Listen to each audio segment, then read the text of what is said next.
On the news tonight, Kaduna government releases security report, says bandits kill over 1,000, kidnap 4,900 and 73 persons in 15 months. DHQ assures Nigerians of safety amid concerns of possible uprising during May 29 handover ceremony. And INEC counters Binani, says electoral officers didn't hold meeting with Adamawa government.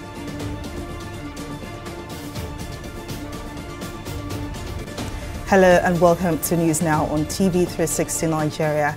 I am Folashade Ogurinde. We begin in Kaduna, where bandits have reportedly killed 1,266 persons, as well as kidnapped 4,973 individuals in the last 15 months across the 3 senatorial zones of the state.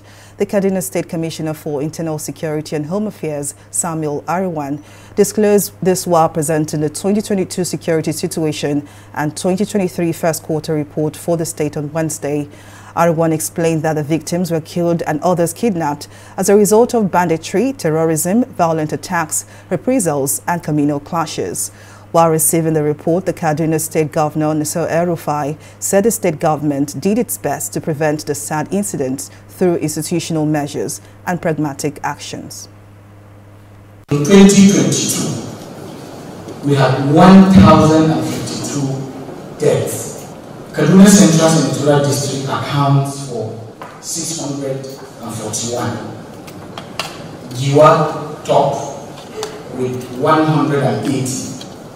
Kajuru 121. Godongwari 120. Chukun 116. Igali 83. We appeal for an escalation of security operations over the next 39 days remaining till the end of the tenure of this administration and beyond, so that the change of baton at the federal level does not result in a dangerous lull that criminal outlaws can exploit.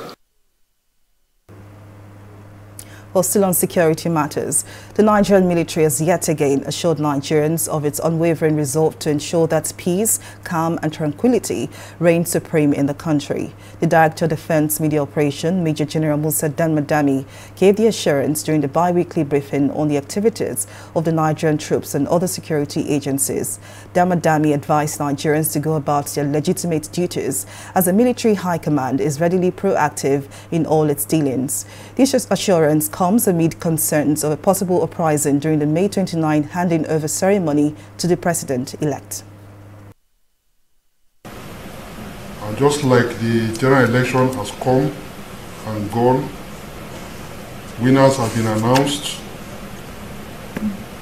people are just being apprehensive. It is normal or natural for people to be apprehensive, or people to want to start situating situations that is not there.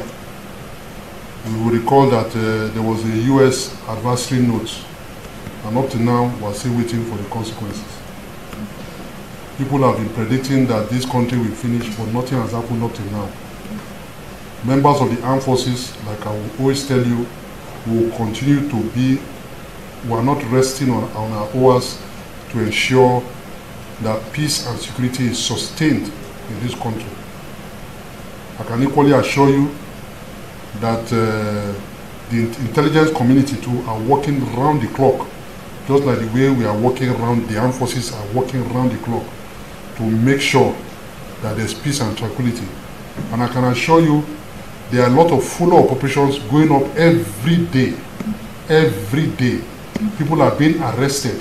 People who are in the verge of trying to commit crime are being arrested.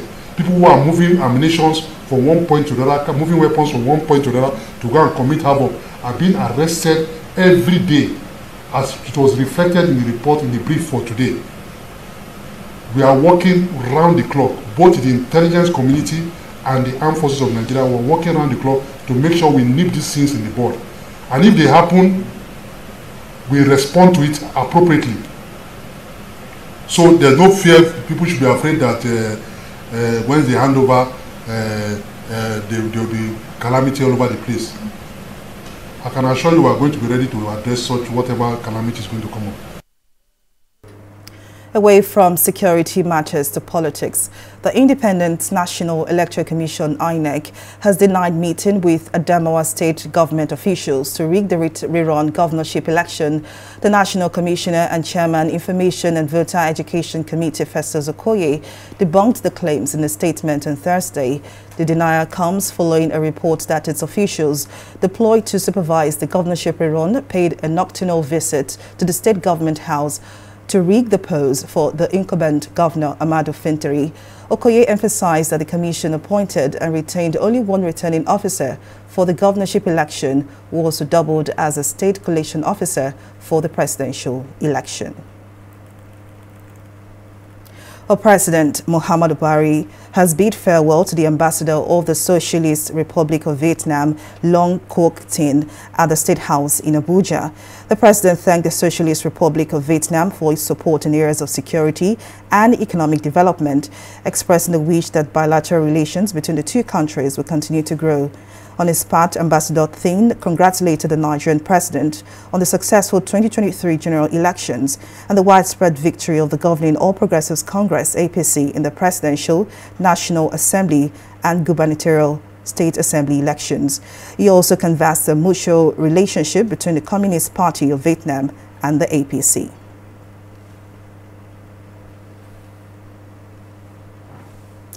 And now to Abuja, where 2 people have been confirmed dead at a building collapse along Ademola Adetokunbo Crescent, we say 2 in Abuja. The building still under construction was said to have collapsed around noon on Wednesday. It was gathered that the uncompleted building with its 40 foundations caved in, leading to the collapse of the UBA fence on the construction workers on site. According to the rescue operation team, 4 people were rescued alive and 2 were fatally injured. Between 10 and 11, we received a distress call that a wall fell on some artisans who were working, and about 6 of them. And so they were trapped. So we have to draft our rescue operations to be here. And they were able to bring out 6 number of people, and 2 were fatally injured, while 4 are in the hospital receiving treatment.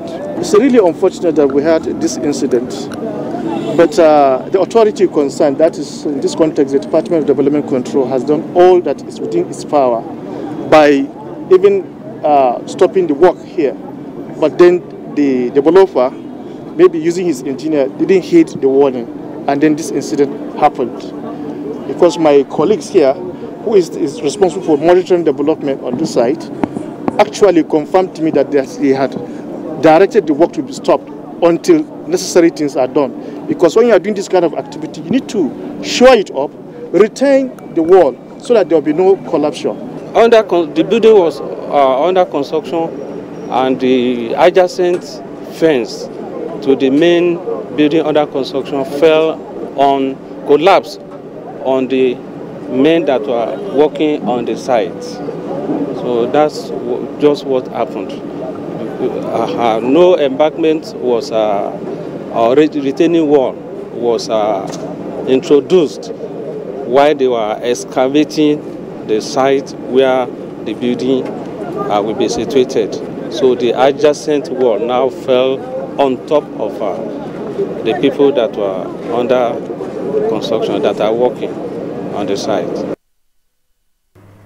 The Lagos State Universal Basic Education Board has unveiled the audiovisual of Echo Poems. The poem, which was performed by pupils of Lagos State Public Primary School, aims to showcase the successes of Governor Sanwo-Olu, particularly in the educational sector. At the event, the chairman, State Universal Basic Education Board, Wahab Alawiye King, explained that the initiative is a means to empower pupils and build their creative minds. He also advised the pupils to make good use of their talents as well as impact and influence the world. Education in Lagos is, culturally relevant. It shows that our education in Lagos is holistic in the sense that every aspect of the learner is employed in, learning. That is the essence of what we have just done today. We are not only focusing on the, cognitive and, affective domain. We are also using the psychomotor, where they will use every part of their body to learn. And as we can see, you know, the poetry has shown that we need to unlock the potentials of our people. We need to expand their frontiers. If they could write it, then they should be able to do the conversion themselves, so that they will know that I started the process and I'm ending it at this particular point. So it's a worthwhile, you know, experience and exercise for the kids themselves. My message for them is to continue to be creative, to continue to write, to not be deterred, not be distracted by, you know, maybe some of their peers who do not see in line with what they do. They should continue to write, they should continue to think, they should continue to be observant to their environment, because that's what will make them great. I feel happy and honored because the Lagos State government has remembered us for this point. We'll take a break here, but still to come on News Now. Debt Management Office, DMO, dismisses default claims on China loan payment. Details of the story and more right after this break.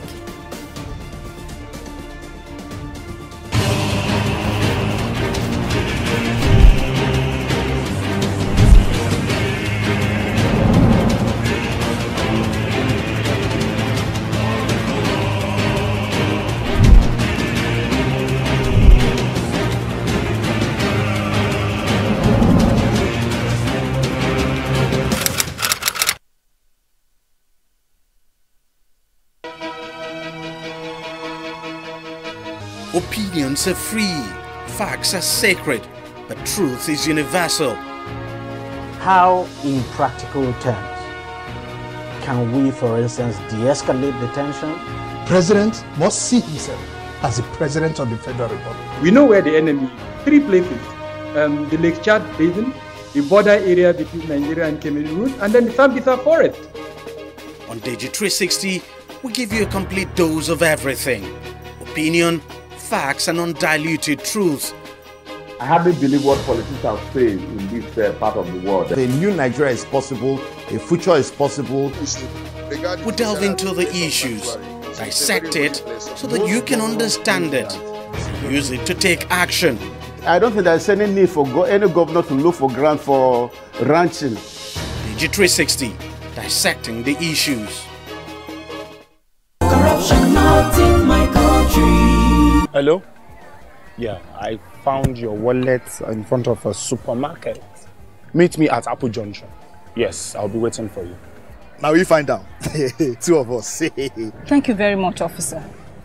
You know, it's surprising that men like you still exist in the police force. Yes, oh, yes. This is just a token of my appreciation. Oh, no. You don't need to do this. We're only doing our job. Thank you very much. God bless you. Now I know police is really my friend. Yes. Friend. Hey. Okay, which came up with this one now? I don't understand. You know your problem. You are greedy. I'm a policeman who is doing his job. All forms of corruption in the force. Not in my country. Corruption not in my country. Welcome back to News Now. Here is a recap of some of our top stories tonight. Bandits have reportedly killed 1,266 persons, as well as kidnapped 4,973 individuals in the last 15 months across the 3 senatorial zones of Kaduna State. The State Commissioner for Internal Security and Home Affairs, Samuel Arawan, explained that the victims were killed and others kidnapped as a result of banditry, terrorism, violent attacks, reprisals, and communal clashes. We also told you that the Nigerian military is yet again assured Nigerians of its unwavering resolve to ensure that peace, calm and tranquility reign supreme in the country.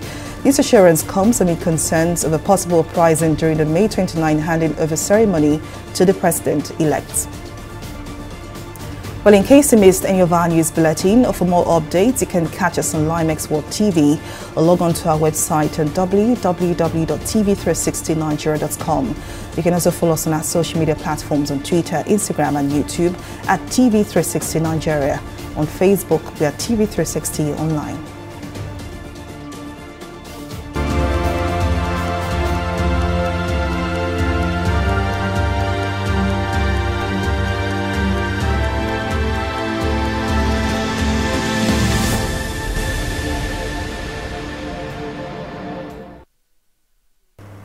In COVID-19 updates, the World Health Organization (WHO) has officially launched its mRNA vaccine technology hub in Cape Town, South Africa.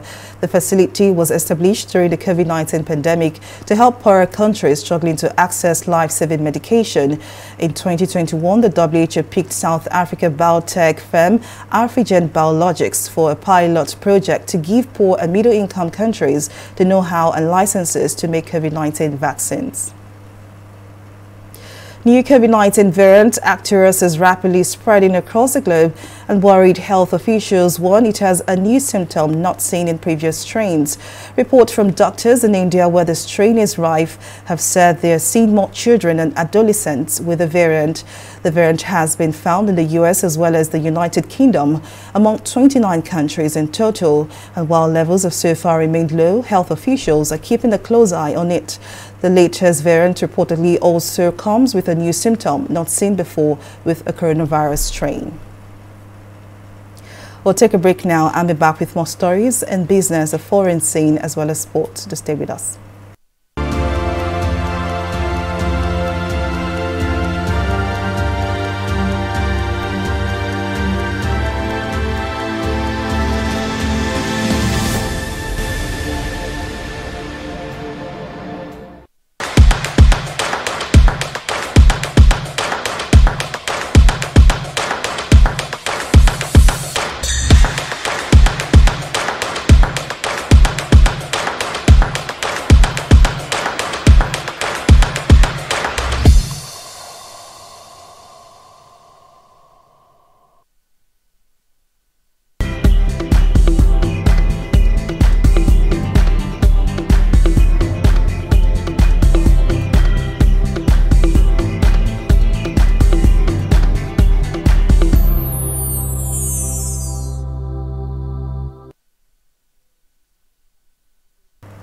Welcome back. Let's now join Simi Soladigun for more stories and business. Over to you, Simi. Thank you very much, Folashade. Welcome to Business News. The Debt Management Office has debunked claims that Nigeria defaulted in loan repayment to China.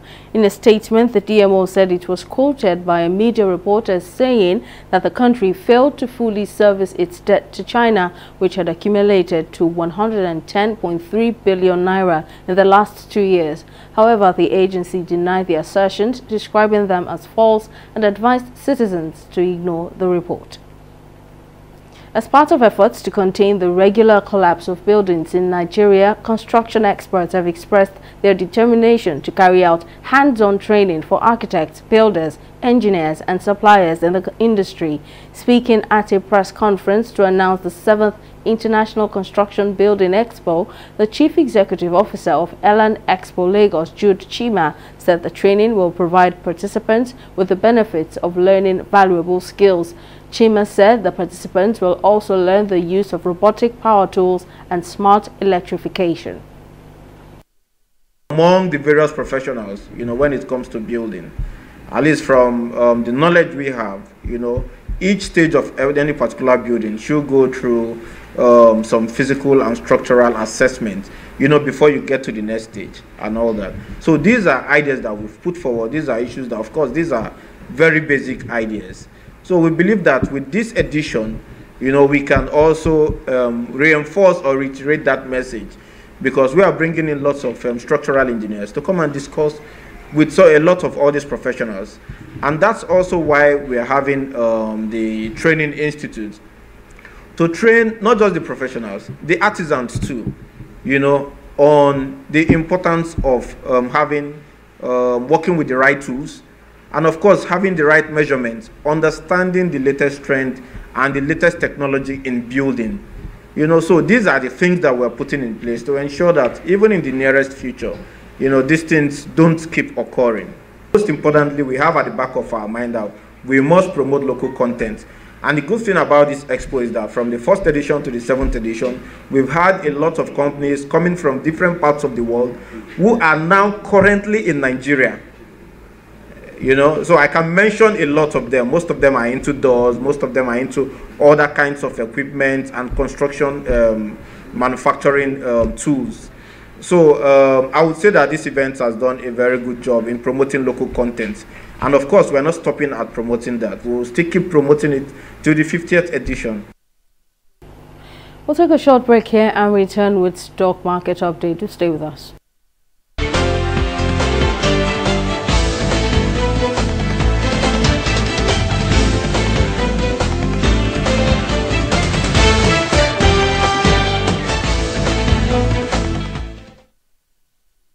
Positive earnings on the local bourse continued on Thursday as gains increased further by 0.35% thanks to purchase of shares in Transcorp Hotels and Fidelity Bank PLC.